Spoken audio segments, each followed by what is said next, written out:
আজি আমি আমাৰ সকলোৰে চিনাকি আমাৰ অসমীয়া সংগীত জগতৰ জগতশ্ৰী সংগীত পৰিচালক অনাতাঁৰ শিল্পী কণ্ঠশিল্পী গীতিকাৰ সুৰকাৰ আমাৰ তথ্য আৰু জনসংযোগ বিভাগৰ সাংস্কৃতিক বিভাগৰ বিষয়া জন্মী দাস ডাঙৰীয়া আমি আগন্তুক বহাগ বিহু উপলক্ষে এখনি ফুলাম গামোচাৰে আমি সন্মান যাচিব বিচাৰিছোঁ আৰু যেহেতু আমাৰ সোণৰ অসম ফালৰ পৰা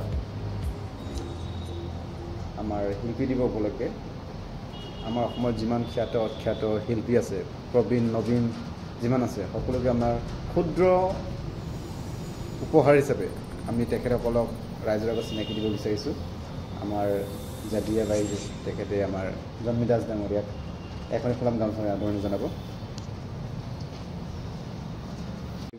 খুব ভাল খবৰ মানুহজন এগৰাকী পাঞ্জাবী যদিও হাড়ে হিমজিয়ে অসমীয়া হিচাপে তেখেতে অসমীয়া কৃষ্টি গ্ৰহণ কৰি অসমীয়া গীত মাত তেখেতে বহু অৱদান দি আহিছে আমাৰ সুজিন্দৰ সিং ডাঙৰীয়াই তেখেতকো আমাৰ সোণৰ অসম ফালৰ পৰা এখন ফুলাম গামোচাৰে আদৰণি জনাবৰ কাৰণে মই কণ্ঠশিল্পী ধৰণী তাৱদেৱক অনুৰোধ কৰিছোঁ।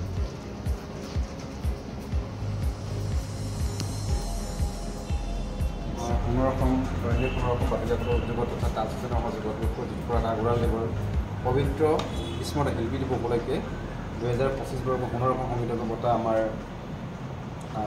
সংগীত পৰিচালক গীতিকাৰ অনাতাঁৰ শিল্পী জন্মী দাস ডাঙৰীয়াক আমি অৰ্পণ কৰিব বিচাৰিছোঁ। তেখেতৰ কৰ্মব্যস্ততাৰ কাৰণে সেইদিনা উপস্থিত থাকিব নোৱাৰিলে গতিকে তেখেতৰ কাৰ্যালয়তে আমাৰ ক্ষুদ্ৰ উপহাৰ গ্ৰহণ কৰাৰ কাৰণে আমি আপোনাৰ হাতত অৰ্পণ কৰিলোঁ। ক'ব অলপ সোণৰ অসমৰ এই প্ৰচেষ্টা সদায় আগৰণুৱা হৈ থাকক। আমাৰ দৰে শিল্পীসকলক যে তেওঁলোকে বিচাৰিছে ইয়াৰ কাৰণে অশেষ ধন্যবাদ জনাইছোঁ। আমি সদায় বেকগ্ৰাউণ্ডতে থাকোঁ কাৰোবাক গীত শিকাওঁ কাৰোবাক মিউজিক শিকাওঁ গীটাৰ শিকাওঁ কীবোৰ্ড শিকাওঁ সদায় আমি বেকগ্ৰাউণ্ডতে থাকোঁ। ফ্ৰণ্টলৈ অহাৰ কাৰণে আমাৰ অকণমান অসুবিধা হয় যিহেতুকে আজি সোণৰ অসমে এনেকৈ আমাক পোহৰলৈ আনিছে ইয়াৰ কাৰণে সোণৰ অসমক মই অশেষ ধন্যবাদ যাচিছোঁ আৰু আগলৈকো তেখেতসকলৰ লগত আমাৰ এনেকৈ জড়িত হৈ থাকিম। আমি কথা দিলোঁ আৰু সংগীত যাত্ৰা অব্যাহত ৰাখিম।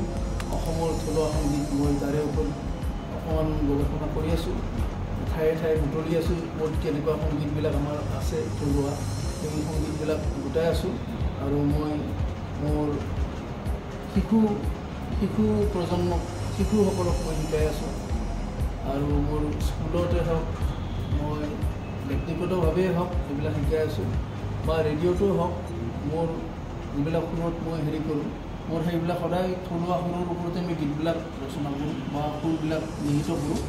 তেনেকৈ চলি আছোঁ আপোনালোকৰ মাজত আৰু বিশেষ নকওঁ আজি আমি এই সন্মানটো দিয়াৰ কাৰণে আমাৰ সোণৰ অসমৰ সদৌ পৰিয়াললৈ মোৰ কৃতজ্ঞতা যাচিছোঁ। পুনৰ লগ পোৱাৰ আশাৰে ধন্যবাদ।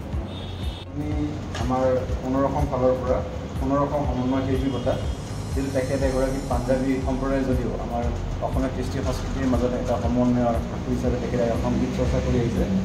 তেখেতে জন্মী দাস ডাঙৰীয়া আৰু অসমীয়া সুন্দৰ গীত পৰিৱেশন কৰি আমাৰ অসমীয়া ৰাইজৰ হৃদয় জয় কৰিব সক্ষম হৈছে।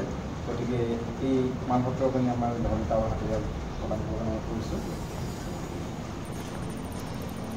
আৰু আমাৰ সমন্বয় শিল্পী বঁটাৰ ক্ষুদ্ৰ স্মাৰক তেখেতক আমি অৰ্পণ কৰিব বিচাৰিছোঁ।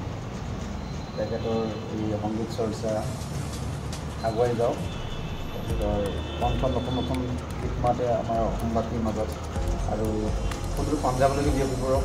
পাঞ্জাৱ আৰু অসমৰ মাজত এটা সমন্বয় শক্তিশালীভাৱে উপস্থিত হ'ব লাগে এই কামনা কৰিছোঁ।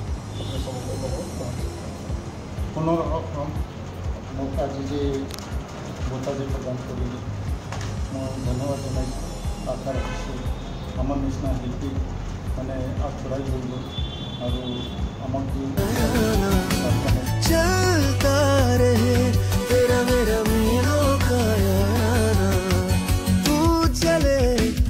करोड़ों दिलों में करके घर स्प्लेंडर तय कर रहा है याराना मिलो का हीरो स्प्लेंडर याराना।